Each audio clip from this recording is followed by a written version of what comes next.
चलिए एक बार फिर से प्रस्तुत हैं 30 सेकेंड्स ट्रिक के साथ। और आज हम बात करने वाले हैं हीट ट्रांसफ़र के एक ऐसे क्वेश्चंस जो कि जनरली एग्जाम्स में पूछे गए हैं। और यहाँ पर सवाल आपके सामने है और कैसे हम इसको 30 सेकेंड में सॉल्व कर ले जाएंगे वो आपको मैं बताता हूँ। सबसे पहले देखें कि रॉड्स बेसिकली दो हैं और ये वाला जो रॉड है, ये जो वर्टिकल रॉड दिख रहा है आपको, इस हॉरिजेंटल रॉड के मिड पॉइंट पर टच करवाया गया है और पूछा गया है कि इस पॉइंट का यानी कि जो जंक्शन बन रहा है उसका टेम्परेचर क्या होगा।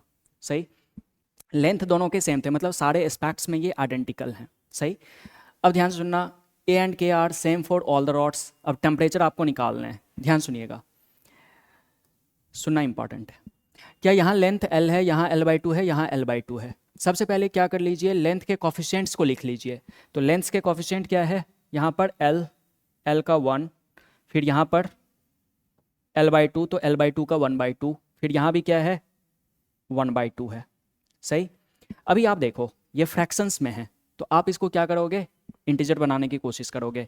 कितने से मल्टीप्लाई कर लें, तो आप सोचो इसको मैं 6 से मल्टीप्लाई कर लेता हूँ तभी तो ये आएगा। तो 6 से मल्टीप्लाई करा तो ये 6 हो गया, इसको 6 से मल्टीप्लाई करोगे तो ये कितना हो जाएगा 3 हो जाएगा, इसको 6 से मल्टीप्लाई करेंगे तो ये कितना हो जाएगा 3 हो जाएगा। अब जहाँ से जो लेंथ तुमने लिया था उसके करस्पॉन्डिंग आप लिख दो, यानी कि 6 यहाँ पर आ जाएगा। फिर यहाँ पर ये क्या है 3 किससे लिए थे, इस वाले हाफ से, तो 3 यहाँ पर लिख दो। फिर उसके बाद ये 3 यहाँ पर आ जाएगा। मतलब सीधी सीधी सी बात है, ये 1/2 1/2 1 बन रहा था तो इसको मैंने इंटीजर बनाया, तो कैसे 6 से मल्टीप्लाई करके, तो ये 6 3 3 इस तरीके से आ गया। सही, अच्छा ये आपने लिख लिया। अब सोचो कि 336 का एलसीएम कितना बनेगा, तो आपने ये कर लेना है, आपने एलसीएम निकाल लेना है इसके। तो एलसीएम अगर आप देखोगे, एलसीएम ऑफ 336, तो इसका एलसीएम कितना आ जाता है यार, एलसीएम सबको पता होगा बराबर। तो ये एलसीएम इसका आ जाएगा 6 बराबर, 6 लिख लिया आपने। अब ध्यान से देखना, सवाल अब कंप्लीट है। आप सोचो कि एलसीएम अपना 6 आया हुआ है, इस 3 में मैं कितने से मल्टीप्लाई करूं कि 6 आ जाए, तो 2 से मल्टीप्लाई करेंगे तो 6 आ जाएगा। सही, तो 2 से आपने मल्टीप्लाई करा इसको, तो इसको करना नहीं है आपको, उस 2 से 100 में मल्टीप्लाई करना है। देखते रहना बस। 100 है, एलसीएम लाने के लिए कितना से मल्टीप्लाई करना पड़ेगा, 2 से मल्टीप्लाई करना पड़ेगा। तो यहाँ पर आपने 2 लिख दिया, अब यहाँ भी 2 लिखो, यहाँ +2 यहाँ भी +2 बराबर। अब यहाँ पर आ जाओ, इस 3 को वापस से, मतलब 6 लाने के लिए, एलसीएम 6 लाने के लिए कितना से मल्टीप्लाई करना पड़ेगा, इस 3 को 2 से मल्टीप्लाई करना पड़ेगा। तो ये 2 अब इस 0 में जाके मल्टीप्लाई हो जाएगा, यानी कि 0 × 2। फिर यहाँ पर आपने 2 से मल्टीप्लाई करा था, यहाँ 2 ऐड कर दीजिए, फिर प्लस, यहाँ भी प्लस।